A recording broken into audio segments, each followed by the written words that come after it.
Welcome to tonight's tale. Do we all really know our relatives? While we may have a general understanding of our relatives, it's important to acknowledge that we often only know certain aspects of their lives and personalities. The depth of our knowledge about our relatives can vary widely depending on factors such as family dynamics, communication, and the amount of time spent together.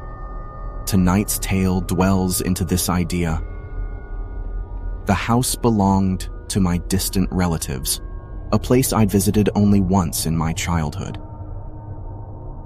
It stood perched on a hill, overlooking a dense forest that seemed to swallow all signs of civilization. I was to spend a week here alone, tasked with sorting through old family documents and relics. My relatives had departed, leaving me with a solemn warning: never go into the basement. Their words were steeped in mystery, but I assumed it was merely a quirk of the old house.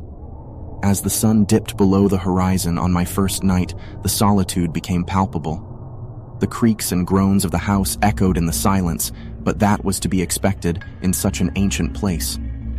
It was on the second night that things took a sinister turn.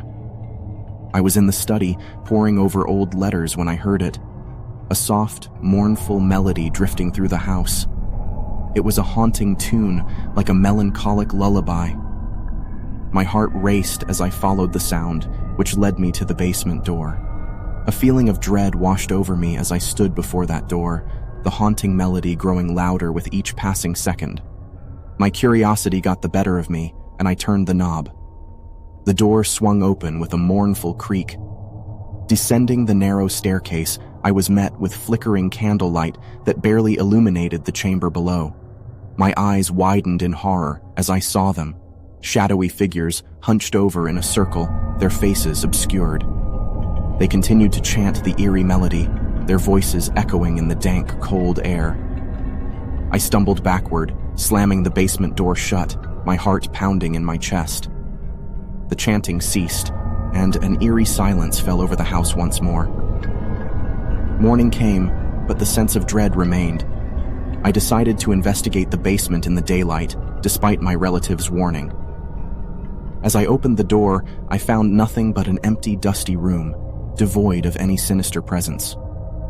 Confused and shaken, I returned to the study to find a photo album I had overlooked the previous day. The faded pictures told a chilling story. My relatives, the same ones who had warned me, gathered in that very basement with other family members, performing strange rituals.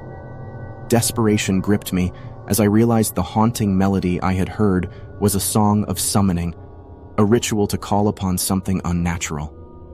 I couldn't escape the feeling that I was being watched, that the house itself held secrets far more sinister than I could fathom.